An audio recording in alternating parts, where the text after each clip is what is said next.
All right, with the CTS2, you're getting a monitor as well as a data logger.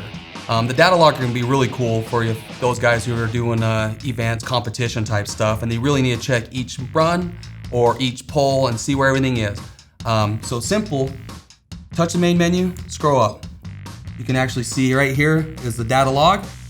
Click on it, and you can run up to 5 data logs with the device where it stores them, and the log can be up to 10 minutes at a time.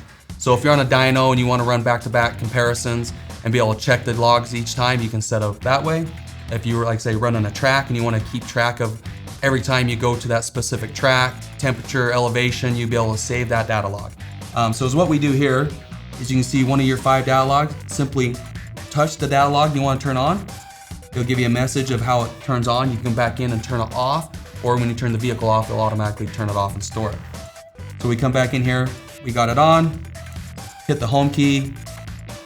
Once we get back to our main gauge menu, we're ready to start our data log. Do your data log. Once you're done, like I say, we can come back in here, go into data logging. Now we're gonna turn it off.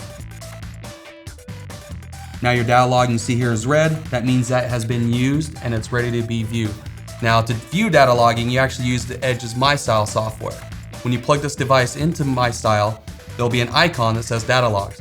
You simply click on the data log icon and it'll actually view a graph, and you can select which parameters you want to view on that graph, or you can export it to an Excel chart where you can save that Excel chart for later on to come back and make comparisons, or you can build your own graphing for viewing pleasures. And that's basically how you use the data logging on the CTS2. So anytime you're out there running a poll or you want to run a dyno and you want to compare your runs for different tuning levels, use the Edge's data logging and you can compare the test.